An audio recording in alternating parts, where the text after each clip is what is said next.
और अब खबरें देवभूमि की। मुख्यमंत्री पुष्कर सिंह धामी ने हिमाचल चूंकि वो पहुंचे आज और स्थानीय जनप्रतिनिधियों कार्यकर्ताओं ने उनका स्वागत किया। बता दें कि मुख्यमंत्री थोड़ी देर में कुल्लू की जनसभा में चुनावी हुंकार भरेंगे, वहीं महाजनसंपर्क अभियान में भी शिरकत करेंगे। तो सीएम धामी इससे पहले भी हिमाचल का दौरा कर चुके हैं। चूंकि हिमाचल में चुनाव और उसमें प्रचार प्रसार में स्टार प्रचारक की भूमिका में उत्तराखंड के मुख्यमंत्री पुष्कर सिंह धामी भी लगातार वहां पहुंच रहे हैं। सभाएं, सम्मेलन, समीक्षाएं और समीकरण बनाने में जुटे हैं। भारतीय जनता पार्टी के उम्मीदवारों के पक्ष में मतदान करने की अपील कर रहे हैं।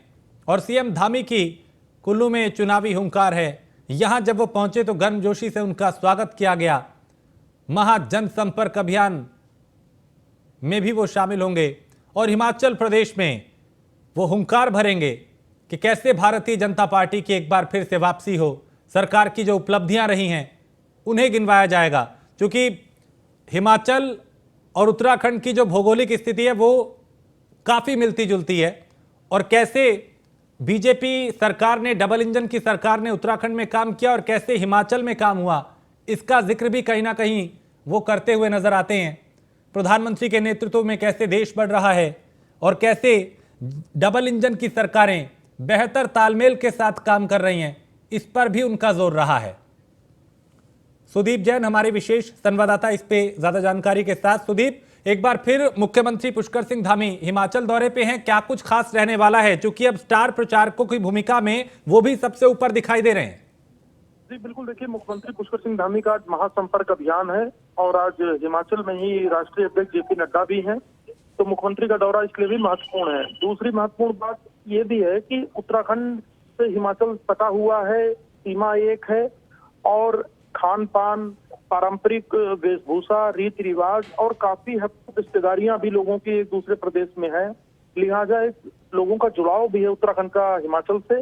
ये एक अहम वजह है कि मुख्यमंत्री पुष्कर सिंह धामी को प्राथमिकता दी जा रही है हिमाचल में। दूसरा, मुख्यमंत्री पुष्कर सिंह धामी ही वो व्यक्ति हैं जिन्होंने उत्तराखंड में ये मिथक तोड़ा कि 5 साल एक पार्टी की सरकार, 5 साल दूसरी पार्टी की सरकार।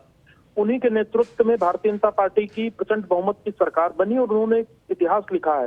लिहाजा पार्टी मुख्यमंत्री पुष्कर सिंह धामी को बड़े स्टार प्रचारक के तौर पर देखती है और हिमाचल में उनका तीसरा दौरा है और आगे भी अभी 1-2 दिन उनके और व्यस्तता है हिमाचल में। तो मुख्यमंत्री का लगातार जो प्रचार प्रसार अभियान है हिमाचल में पार्टी के पक्ष में, प्रत्याशियों के पक्ष में, वो जारी है और ये भी और भी आगे जारी रहेगा। सुदीप, चूंकि चाहे हिमाचल की बात हो या उत्तराखंड की, चूंकि दोनों राज्य ऐसे हैं जहां की भौगोलिक स्थिति लगभग एक जैसी है, ऐसे में डबल इंजन की सरकार ने कैसे उत्तराखंड में काम किया और डबल इंजन की ही सरकार कैसे हिमाचल में काम कर रही है, इसका श्रेय कहीं ना कहीं इसका जिक्र जो है वो करते हुए दिखाई देंगे। जी बिल्कुल, देखिए जाहिर बात है डबल इंजन चूंक इसलिए कहा गया कि एक इंजन राज्य का हुआ, दूसरा इंजन केंद्र का हुआ और जब दोनों ही प्रदेश एक साथ मिलकर काम करते हैं, केंद्र से अच्छी योजनाएं आती हैं, पैसा अच्छा मिलता है स्कीम्स पे, तो राज्यों में अच्छा काम होता है।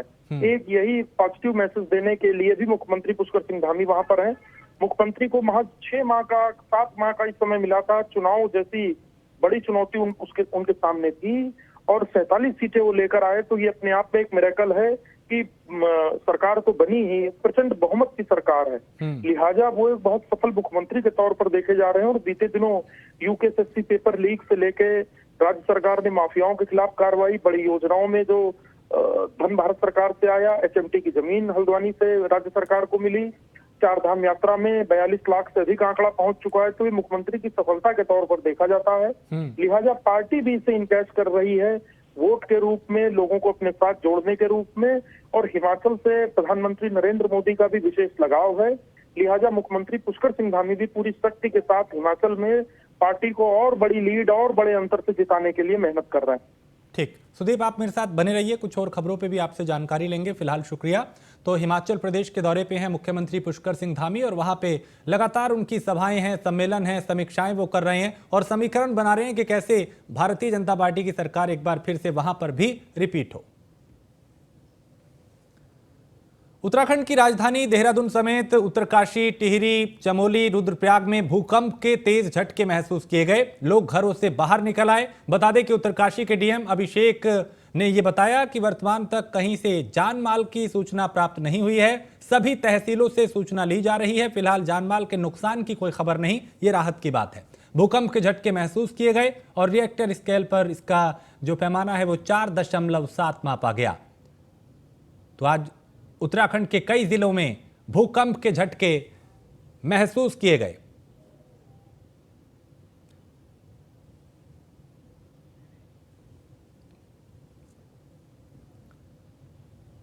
और देहरादून में शाम 4 बजे मुख्यमंत्री पुष्कर सिंह धामी पहुंचेंगे। शाम 6 बजे लोक विरासत 2022 कार्यक्रम में वो शिरकत करेंगे और रात 8 बजे गढ़वाल मातृमंडल संस्था द्वारा आयोजित गढ़ कौथिक मेला 2022 में वो शामिल होंगे।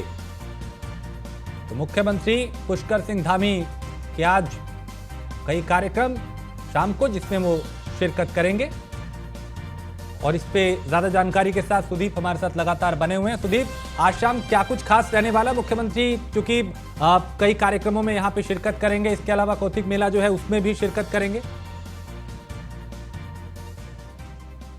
पुष्कर सिंह धामी इस वक्त तो हिमाचल में है और हिमाचल से लौटने के बाद उनके 2 सार्वजनिक बड़े कार्यक्रम हैं, जिसमें गढ़ कौथिक भी है। कौथिक यानी मेला, गढ़ यानी गढ़वाल। गढ़वाल का मेला ये पारंपरिक एक परंपरा जो पहाड़ों की रही है मेले के रूप में आयोजनों की, उसी के क्रम में ये आयोजन किया जा रहा है, जहां पहाड़ का खान पान, वेशभूषा आदि की जानकारी के साथ ही इनके स्टॉल्स भी लगेंगे। ये एक बड़ा आयोजन होता है गढ़वाल भ्रात मंडल का, जो एक बड़ी संस्था है और इसमें बहुत बड़ी संख्या में लोग शिरकत करते हैं। और चूंकि आज रविवार का भी दिन है तो बहुत बड़ी संख्या में लोग भी इस कार्यक्रम में आएंगे, जिसमें मुख्यमंत्री पुष्कर सिंह धामी मौजूद रहेंगे। माना यह जा रहा है कि इस कार्यक्रम में मुख्यमंत्री पुष्कर सिंह धामी कोई बड़ा ऐलान भी कर सकते हैं। ठीक, बहुत शुक्रिया सुदीप जानकारी के लिए। तो मुख्यमंत्री पुष्कर सिंह धामी शाम 6 बजे लोक विरासत 2022 कार्यक्रम में शिरकत करेंगे और इसके अलावा कुछ बड़ा ऐलान भी वो कर सकते हैं। और उत्तराखंड सरकार में ब्रिटिश काल के दौरान रखे गए शहरों, कस्बों, चौक चौराहों के नाम को बदलकर अब नए नाम के लिए प्रस्ताव बनाने की तैयारी की जा रही है, जिसमें राज्य के कहीं शहर, कहीं कस्बे, कहीं चौक चौराहे और सड़कें शामिल हैं। और वहीं पौड़ी जिले के लैंसडाउन को भी सरकार अब दूसरा नाम देने जा रही है, जिस पर कांग्रेस नेता अनुकृति गोसाई ने आपत्ति जताई और कहा कि लैंसडाउन के कई इलाकों में मूलभूत सुविधाओं से लोग जूझ रहे हैं, लेकिन सरकार को उनकी सुध लेने के बजाय क्षेत्र के नाम बदलने की चिंता है। उन्होंने कहा कि लैंसडाउन कैंट बोर्ड के अंतर्गत आता है, जिस वजह से वहां रह रहे लोगों को कई तरह की दिक्कतों का सामना भी करना पड़ रहा है। देखिए, मैं सोचती हूँ कि ये आज जिस तरीके से सरकार जो है वो नामों को बदलने के लिए जितनी कोशिश और जितनी मैं कहूँगी कि मेहनत कर रही है, अगर उतनी मेहनत उन जगहों को बेहतर करने में करे तो शायद ज़्यादा बेहतर होगा। अगर आप जहाँ तक लैंसडाउन की बात है, लैंसडाउन एक सैन्य भूमि है, लैंसडाउन एक ऐसा नाम है विच इज़ इंटरनेशनली अक्लेम्ड। आज अगर जो टूरिस्ट लैंसडाउन में आता है, जगह जगह से आता है, उसके नाम को, उसकी खूबसूरती को देखने के लिए आता है। और मुझे लगता है कि लैंसडाउन के अंदर ऐसी बहुत सी चीज़ें हैं जिस पे काम करने की ज़रूरत है, चाहे वहाँ की सड़कें हों या आज अगर आप लैंसडाउन शहर के बारे में जो उसका जिसका नाम बदल रहे हैं, शहर के जो लोग हैं, कभी जाके उन लोगों से तो पूछना आवश्यक है ना कि उस नाम को वो बदलना चाहते हैं या उनकी वो विरासत है। देखिए, मैं सोचती हूँ कि ये जिला न्यायालय देहरादून के सभागार में एक प्रेस कॉन्फ्रेंस का आयोजन किया गया। बता दें कि राष्ट्रीय लोक अदालत के आयोजन के संबंध में प्रदीप पंत ने प्रेस कॉन्फ्रेंस की, जहां उन्होंने कहा कि 12 नवंबर को सुबह 10 बजे से शाम 5 बजे तक एक राष्ट्रीय लोक अदालत का आयोजन किया जाएगा। ये राष्ट्रीय लोक अदालत जिला देहरादून के हेडक्वार्टर और बाय में न्यायालयों में सभी जगह पे लगाई जाएगी। ऋषिकेश, डोईवाला में भी इस लोक अदालत का आयोजन किया जा रहा है। लोक अदालत में राजीनामा के मामले पेश कर सकते हैं और वो सारे मामले संदर्भित किए जाएंगे। साथ ही विवाहित मामले, मोटर दुर्घटना के मामले, चेक बाउंस के मसले भी इसमें शामिल होंगे। जिला देहरादून में आगामी 12 नवंबर 2022 दिन शनिवार को सुबह 10 बजे से शाम 5 बजे तक के लिए एक राष्ट्रीय लोक अदालत का आयोजन किया जा रहा है। ये राष्ट्रीय लोक अदालत जिला देहरादून के हेडक्वार्टर और बाह्य न्यायालयों में सभी जगह पे लगाई जाएगी, जिसमें देहरादून में हेडक्वार्टर पे देहरादून, आउटलाइन कोर्ट्स में हमारा विकास नगर, ऋषिकेश, डोईवाला में भी इस लोक अदालत का आयोजन होगा। अल्मोड़ा नगर के ऐतिहासिक मल्ला महल के कलेक्ट्रेट शिफ्ट होने के बाद, यानी ये जो शिफ्ट हुआ उसके बाद अब व्यापारियों और स्थानीय लोगों को परेशानी होने लगी है। कलेक्ट्रेट शिफ्ट होने से नगर के मुख्य बाजार में छोटे बड़े दुकानदारों का व्यापार चौपट हो गया है। वहीं नया कलेक्ट्रेट भवन दूर होने से लोगों को कई तरह की दिक्कतें भी हो रही हैं। अब लोग तहसील, कोषागार और रजिस्ट्रार ऑफिस मल्ला महल में वापस लाने की मांग करने लगे हैं। नगर के व्यापारियों ने इसके लिए हस्ताक्षर अभियान भी चलाया। बता दें कि नगर व्यापार मंडल का कहना है कि तहसील, कोषागार और रजिस्ट्रार ऑफिस मल्ला महल की इमारत में वापस नहीं लाए गए तो आंदोलन किया जाएगा। आज से मेरे ख्याल से 7-8 साल पूर्व तभी हमने उसका विरोध किया था, लेकिन उस समय कोई लोग जागे नहीं, व्यापारी भी सुस्त पड़े रहे। लेकिन आज जब कलेक्ट्रेट चला गया है तो उसका प्रभाव पड़ना शुरू हो गया है, व्यापार पर प्रभाव पड़ा है। आज ये नगर की जनता के साथ एक बहुत बड़ा खिलवाड़ है और हम सभी चाहते हैं, नगर के व्यापारी चाहते हैं, नगर के जो संभ्रांत हमारी जनता है, नगर के आसपास के क्षेत्रों के जितने हमारे ग्रामीण लोग हैं, सब यही चाहते हैं कि जो तहसील है और रजिस्ट्रार ऑफिस है और आपका एसडीएम कोर्ट है वो जनता के बीच में, नगर के बीच में रहे। आप ये लगाइए पूरी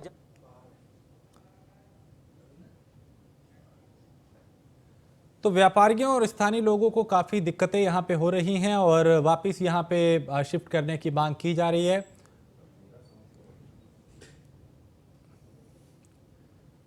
तो मल्ला महल से कलेक्ट्रेट इसे शिफ्ट किया गया। हरीश हमारे संवाददाता इस पे ज़्यादा जानकारी के साथ। हरीश, ये जो व्यापारी अब हस्ताक्षर अभियान चला रहे हैं और जो मांग की जा रही है उसे कितनी गंभीरता से प्रशासन ले रहा है? ये निश्चित तौर पर जो पुराना जो कलेक्ट्रेट था वो शिफ्ट होने से व्यापारियों का जो लोगों का आवाजाही थी बहुत कम हो गई है, जिसको लेकर व्यापारियों ने लगातार जिला प्रशासन से इसकी मांग उठाई कि कोषागार से लेकर तहसील को जो है फिर से पुराने जिलाधिकारी कार्यालय में किया जाए करके, लेकिन अभी तक जिला प्रशासन द्वारा इसमें कोई कार्रवाई नहीं की गई है। तो लगातार जो है व्यापारी इसकी मांग उठाए जा रहे हैं।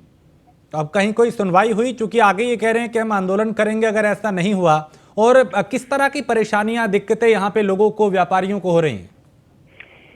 देखिए, जो शहर के बीचों बीच पहले से जो जिला अधिकारी कार्यालय था वो जो शहर के बीचों बीच में था, अभी वर्तमान में उसको करीब यहाँ से 5-6 किलोमीटर दूर शिफ्ट कर दिया गया है, जिस कारण से जो आने वाले जो लोग हैं वो तमाम वहीं पर ही जो फ्लो रहता है पूरे ग्राहकों का लेकर या लोगों का, तो कहीं ना कहीं दुकानदारी को लेकर लोगों में जो है एक असंतोष जगह है कि भाई लोग तो व्यापारी जो है यहाँ पर आ ही नहीं पा रहे हैं और हमारा बिजनेस बिल्कुल चौपट हो रहा है।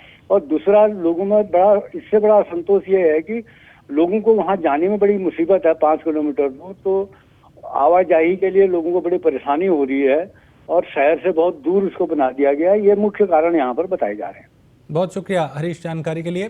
तो यहाँ पे अब लोगों का जो गुस्सा है वो फूट पड़ा है और जो व्यापारी हैं, जो आम लोग हैं, वो यहाँ पे इस बात की मांग कर रहे हैं कि इसे मल्ला महल में ही वापस शिफ्ट किया जाए। लक्सर में खंड शिक्षा क्षेत्र के तहत एक साथ 16 विद्यालयों का जीर्णोद्वार और कायाकल्प किया जा रहा है। बता दें कि इस काम का जिम्मा प्रशासन और सरकारी सिस्टम ने नहीं, बल्कि इसका बीड़ा हरिद्वार की रिलैक्सो नामक निजी औद्योगिक संस्थान ने उठाया है और इन विद्यालयों में छात्र छात्राओं से जुड़ी सुख सुविधाएं मुहैया कराने की प्राथमिकता शामिल है। वहीं रिलैक्सो कंपनी के जो प्रबंधन से संपर्क साधकर लक्सर खंड के तहत गंगा तटीय इलाकों में बाढ़ के कारण हुए क्षतिग्रस्त स्कूली भवनों की मरम्मत और कायाकल्प की अपेक्षा की गई थी।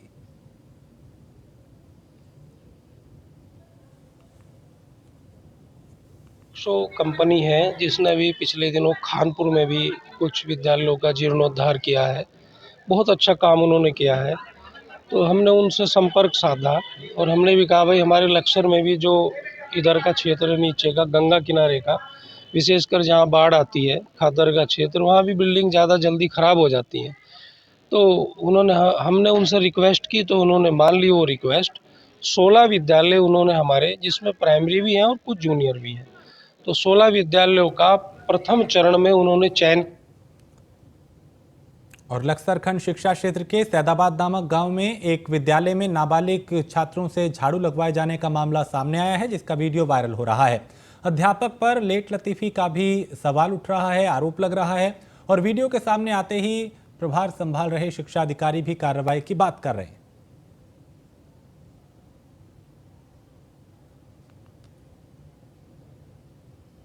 ऐसा है कि टीचर्स लेट आता है तो उसके खिलाफ कार्रवाई करेंगे। जो है अगर जांच कराते हैं सीआरसी से, अगर सत्यता पाई जाती है तो उसके वेतन वगैरह अवरुद्ध करेंगे, उसका स्पष्टीकरण लेंगे। ठीक है। और जो है साफ सफाई की बात है, साफ सफाई भी जो है बच्चों से नहीं कराई जाएगी। जो है इस प्रकार का जो है हम निर्देश देंगे। जो ऐसा एके गोस्वामी हमारे संवाददाता इस पे ज्यादा जानकारी के साथ। एके गोस्वामी, ये बताएं कि तस्वीरें सामने हैं, बकायदा वीडियो है, यहाँ बच्चों से झाड़ू लगवाया जा रहा है, क्यों ऐसी संवेदनहीनता अध्यापक कर रहे हैं और क्या कार्रवाई इस वीडियो के आने के बाद हुई है? देखिए, मूल रूप की जिम्मेदारी जो है इसमें जो स्थानीय खंड शिक्षा अधिकारी हैं उनकी बनती है, लेकिन इसमें बीते लगभग 6-7 वर्षों में इस तरह की घटनाओं से जुड़ी हुई कई वीडियो वायरल हो चुकी हैं, जो नाबालिग छात्र छात्राओं के जरिए साफ सफाई या फिर यूं कह लीजिए कि अध्यापक जो मौके पर तैनात अध्यापक हैं उनके द्वारा एक बलपूर्वक उनसे जो है ऐसे मनचाहे काम कराए जाते हैं और इससे शिक्षा विभाग पर सीधा जो है एक सवाल या निशान भी खड़ा होता है, जिसमें इनकी फजीहत भी होती रही। लेकिन इन तमाम अहम बिंदुओं को ध्यान में न रखते हुए उनको जो है इससे गंभीरता से लेने से जो है दरकिनार अपनी जिम्मेदारी को किया जाता रहा है, न ही कोई सबब लेने के लिए तैयार है। अब ये जो मौके पर जो एक बच्ची द्वारा जो है झाड़ू लगाने की सोशल मीडिया पर वीडियो ट्रेंड कर रही है, इस पे उनकी जवाबदेही भी जो है सामने आई है, लेकिन एक तरह से वो सफाई भरे शब्दों में वो कह रहे हैं कि इस पे हम जो है कार्रवाई करेंगे। लेकिन सवाल है कि इस तरह की जो पूर्व की घटनाएं हैं उस पे कोई शिक्षा विभाग द्वारा सबब नहीं लिया गया। और ऐसा किसी ना किसी इलाके से, किसी ना किसी स्कूल से आए दिन तस्वीर सामने आ रही है, जहां छोटे छोटे बच्चों से कहीं पे मजदूरी कराई जा रही है, कहीं झाड़ू लगवाया जा रहा है। क्या उसकी वजह यही है कि एक्शन नहीं हो पा रहा, कार्रवाई नहीं हो रही? जी बिल्कुल, इसमें सीधा जो है एक जो है एरन यही जाता है कि पिछले जितनी भी इस तरह की वारदातें हैं, यदि उनका गंभीरता पूर्वक संज्ञान लेकर उनमें एक्शन नहीं लिया जाता, उनमें कोई विभागीय कार्यवाही की जाती, तो शायद इस तरह की नौबत ना आती कि आज इस तरह की परेशानी और जो सोशल मीडिया पर इनकी जो है एक तरह से फजीहत हो रखी है और जवाबदेही से बचते हुए भी कुछ उच्चाधिकारी नजर आ रहे हैं, तो शायद ये नौबत ना आती। बिल्कुल, बहुत शुक्रिया एके गोस्वामी जानकारी के लिए। और यहाँ पे देखिए, स्कूल में झाड़ू लगाते बच्चे का जो वीडियो है वो वायरल हुआ है। इससे पहले भी कई बार इस तरह की तस्वीरें सामने आ चुकी हैं, बावजूद इसके ऐसे मामले रुकने का नाम नहीं ले रहे। और लक्सर कोतवाली में रायपुर नामक गांव में उस वक्त पुलिस महकमे में हड़कंप मच गया जब अलग अलग दो पक्षों में खूनी संघर्ष हो गया। दरअसल सार्वजनिक नाली के जरिए घरेलू और दूषित जल की निकासी को लेकर दो पक्षों में मामूली कहासुनी हुई थी, जो देखते ही देखते खूनी संघर्ष में तब्दील हो गई। पुलिस ने दोनों पक्षों के, चूंकि कई लोग इसमें घायल हुए थे, उन्हें अस्पताल में भर्ती कराया और मामले की जांच शुरू कर दी है। पुलिस के मुताबिक मेडिकल के उपरांत तहरीर के आधार पर ही आगे की कार्रवाई होगी। सूचना प्राप्त हुई है कि कोई झगड़ा हो, रायपुर गांव में झगड़ा हुआ है, जिसमें दोनों पक्षों में कुछ आपस में झगड़ा हुआ है, जिसमें जो है थाने में आए थे, थाने रिश्तेदारों को मेडिकल करके मेडिकल भेजा गया और जैसे ही इसमें तहरीर आएगी उसके साथ कार्रवाई की। लक्सर पुलिस ने बीते महीनों के दौरान हुए फूलगढ़ और शिवगढ़ गांव में शराब कांड से हुई मौत के बाद नशाखोरी और तस्करों के खिलाफ अभियान चला रखा है। इस अभियान के तहत भारी मात्रा में शराब की बरामद की गई है, साथ ही शराब तस्करों के खिलाफ भी लगातार कार्रवाई की जा रही है। बता दें कि लक्सर की रायसी पुलिस ने एक युवक के पास से भारी मात्रा में शराब पकड़ी है और अब उससे पूछताछ की जा रही है कि कब से ये इस काम को अंजाम दे रहा है, इसके और साथी कौन है, और ताकि पूरी चेन को शिकंजे में लिया जा सके। गंगदासपुर गांव से ये चौकी इंचार्ज रायसी द्वारा ये 60 लीटर कच्ची शराब पकड़ी गई और मैं भट्टी और उपकरण पकड़ा गया है। इसमें जो है गंगदासपुर के रहने वाला है, इसमें एक लड़का मोहित पकड़ा गया है और एक जवानू जो फरार है। इसमें अभियोग दर्ज करके कानूनी कार्रवाई की जा रही है और दूसरे की तलाश। गंगदासपुर गांव से ये चौकी इंचार्ज रायसी द्वारा 60 लीटर अवैध कच्ची शराब बरामद की गई। एक तस्कर को भी पकड़ा गया है जो अवैध शराब बना के जहरीली शराब जो है वो बेचने का काम कर रहा था, और अब ये कब से इस काम को अंजाम दे रहा था, इसके और साथी कौन है, ऐसे कई सवाल हैं जिनके जवाब पुलिस तलाश रही है। और इन दिनों अवैध नशा और अवैध शराब के खिलाफ लगातार पुलिस एक्शन में दिखाई दे रही है।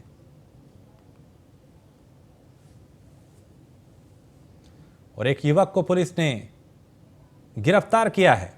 इससे पहले भी कई गिरफ्तारियां नशे के इन सौदागरों की हो चुकी हैं, और आगे भी आला अधिकारियों का यह कहना है कि इस तरह की धरपकड़ जारी रहेगी। अवैध नशे के कारोबार को फलने फूलने नहीं दिया जाएगा।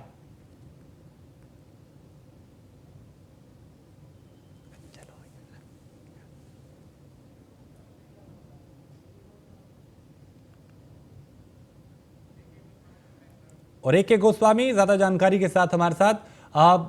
ए.के. गोस्वामी, ये बताएं कि यहाँ पे चूंकि इससे पहले भी कई बार पुलिस ने इस तरह की कार्रवाई की है, कई शराब तस्करों को पकड़ा है, बावजूद इसके इस पे रोक लगती हुई दिखाई नहीं दे रही। आज एक और गिरफ्तारी हुई। लगभग महीने भर पूर्व जिस तरह एक घटना ऐसी घटित हुई थी जो राज्य स्तर पर एक बड़ा हव्वा साबित हुआ था एक राज्य सरकार और प्रशासनिक अमले के लिए, लेकिन वो फूलगढ़ और शिवगढ़ की जो घटना थी उसमें दर्जनों मौत से भी ज्यादा की संख्या में मौत का आंकड़ा था कि उसी के मद्देनजर सबब लेकर के पुलिस जो है अपने स्तर पर थाना स्तर, पुलिस चौकी और हर जो है लेवल पे अपना जो है एक स्टैंडर्ड के तहत जो है अपना एक अभियान चला रही है। दिन हो रात हो गश्त भी बढ़ाई गई है। तो उसी का एक नतीजा है कि इस तरह की कार्रवाई कल भी जो है 40 लीटर की मात्रा में शराब बरामद हुई थी, आज 60 लीटर की मात्रा में बरामद हुई है। लेकिन आज जो है उसके एक शराब की भट्टी जिसमें उसका निर्माण किया जाता था अवैध कच्ची शराब का, तो उसको भी बरामद कर लिया गया है। इसमें एक अभियुक्त की गिरफ्तारी भी हुई है और उससे जुड़े हुए जो उसमें प्रयुक्त उपकरण थे वो भी बरामद किए गए हैं।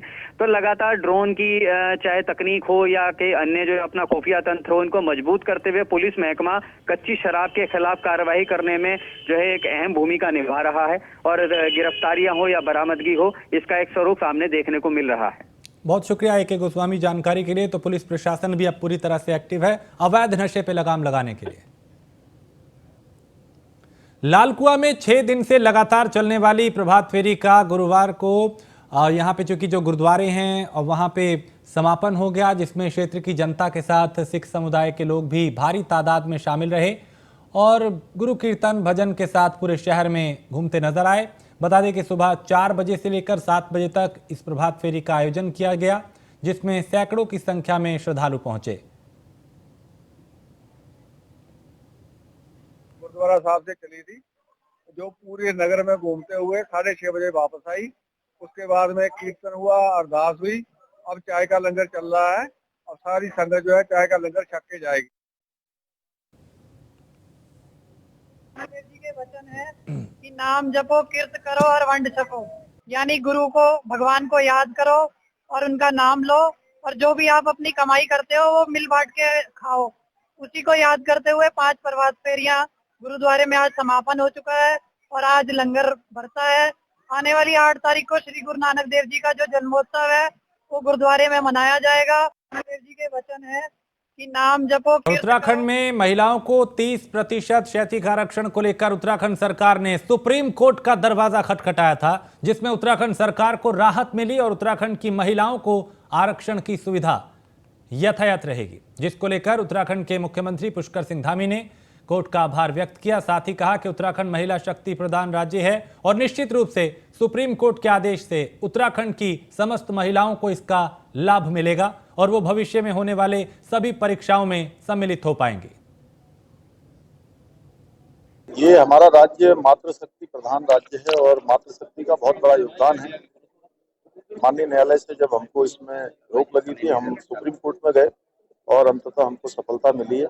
मैं अपनी सभी बहनों को, सभी बेटियों को, सबको मैं बधाई देता हूँ, शुभकामनाएं देता हूँ कि वो आने वाली सभी परीक्षाओं में सम्मिलित हो पाएंगे। और प्रदेश में मेडिकल की पढ़ाई को हिंदी में करने पर उपनेता प्रतिपक्ष भुवन कापड़ी ने निशाना साधा। उन्होंने कहा कि देश स्वास्थ्य के क्षेत्र में विश्व पटल पे अग्रणी भूमिका में है। ऐसे में अगर हम हिंदी में मेडिकल की पढ़ाई करने की बात करते हैं तो कैसे विश्व पटल पे आने का सपना देख सकते हैं। एक तरफ बीजेपी स्कूली शिक्षा को कॉन्वेंट की तर्ज पे विकसित करने की बात करती है, दूसरी तरफ पढ़ाई के बाद मेडिकल की पढ़ाई को हिंदी में कराने से छात्रों के सामने कई तरह की परेशानी भी पैदा होगी।